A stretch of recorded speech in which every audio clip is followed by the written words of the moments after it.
Oh boy, have I been waiting to talk about this. What's going on, y'all? 5 Sports Talk back at it with another video talking some NBA, talking about the newest feud in the NBA, if you haven't heard, between LeBron James and Charles Barkley. So really, what's going on here? What happened? Why is this feud happening? I'm going to explain it all for you guys and then give my commentary and my reaction to the so-called feud between LeBron James and Charles Barkley. So, first and foremost, Charles Barkley and the rest of his crew on Inside the NBA on TNT were talking about LeBron James and the comments that LeBron made in the previous weeks about the Cavaliers and the fact that they needed some roster reconstruction. They needed to add a playmaker. Basically, they needed more help. And Barkley basically came out and said, I think LeBron is whining. I think he's complaining. The Cavaliers have done everything for LeBron James. They have the highest payroll in the league. They got Shumpert. They got J.R. Smith. They got Kyle Korver, and so on and so on. Does he not want to compete? And that's basically the gist of what Charles Barkley said. LeBron James responded to this, and boy did he respond. He went off the deep end. I've never seen LeBron like this, but I kind of like it.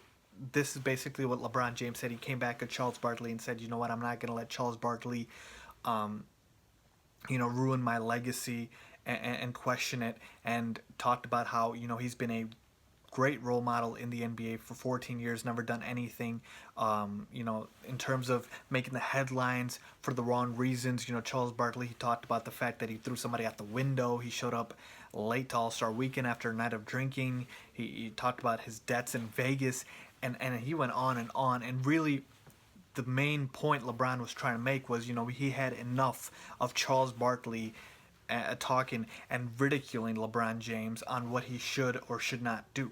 So that's really the gist of what both parties talked about. I'm going to get into my take on this one right now. Okay.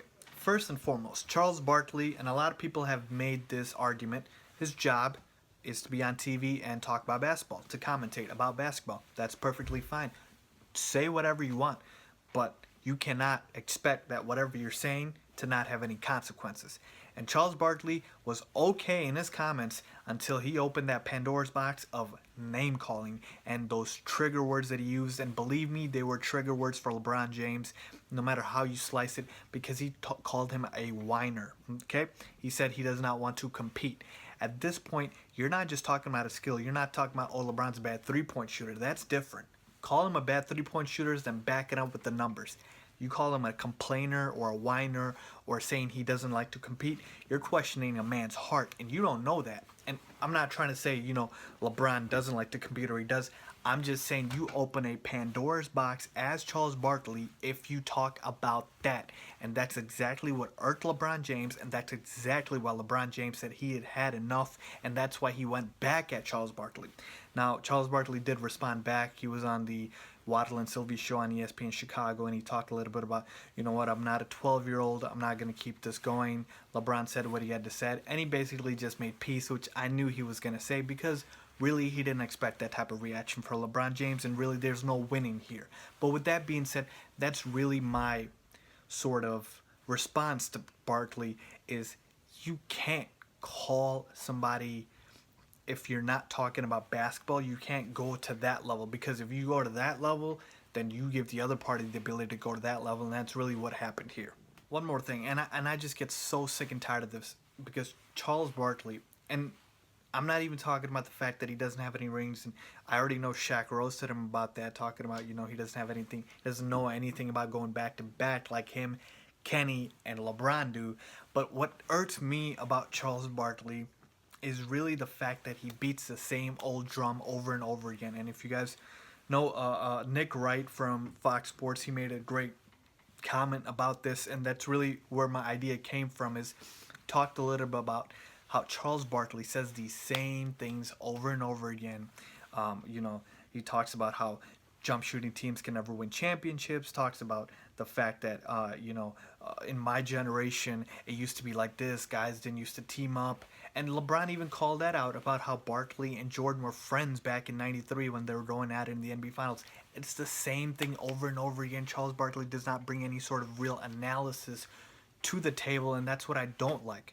But that is, again, besides the point. I just want to say that's something that really, for me, watching that show and watching Charles Barkley, I've never been a fan of for that reason, because he beats the same old drum over and over again. It's time for Charles Barkley to bring out some facts. If he wants to talk basketball, because he does get paid to do it, so he should be better at it than he is right now. But with that being said, let's talk a little bit about LeBron James. Now, talking about LeBron James, did LeBron get too personal? Of course he did. Talked about a man's life, talked about, the things that he's done in his past and whatnot. Definitely got personal. Even LeBron apologists cannot deny that. But my thing with LeBron here in this instance is he is perfectly okay to get back to Charles Barkley, because I've mentioned Charles Barkley opened that Pandora's box of name calling, and you trigger a guy, and eventually after years and years of sort of bashing somebody, you're gonna get responded on. It just happens. Everyone has a breaking point. My thing with LeBron James is, why do you feel like LeBron has any pressure? Like, it's sort of like I'm asking LeBron, I wonder why he thinks he has so much pressure, because he already won the championship for Cleveland.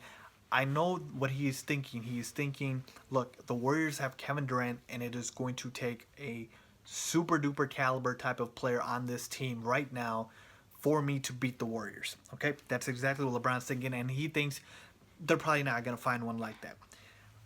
But the pressure LeBron is putting on himself is unnecessary. He does not need to put that pressure on himself. He already won the championship for Cleveland. He has a built-in excuse. The Warriors got Kevin Durant. So if the Warriors win, they were expected to win. If the Warriors lose to Cleveland, LeBron James gets another championship for Cleveland, and he is forever a god over there. So really, to me, LeBron is making something out of nothing. He should have just let this whole situation go. He shouldn't have ever brought up the fact that they need a playmaker and whatnot. These Barkley comments, besides the point, my whole thing is the fact that LeBron has sort of, unraveled a little bit with the media, and he's putting all this pressure on himself when he does not need to be. So basically, those are my thoughts. I think Charles Barkley asked for it. I think LeBron made it too personal. And I think they'll both move on from the situation, but it was good NBA drama for everybody, I guess, besides those two. But let me know what you guys think. Whose side are you on here? Who do you guys agree or disagree with? Leave a comment down below. And as always, do not forget to subscribe. Thanks for watching.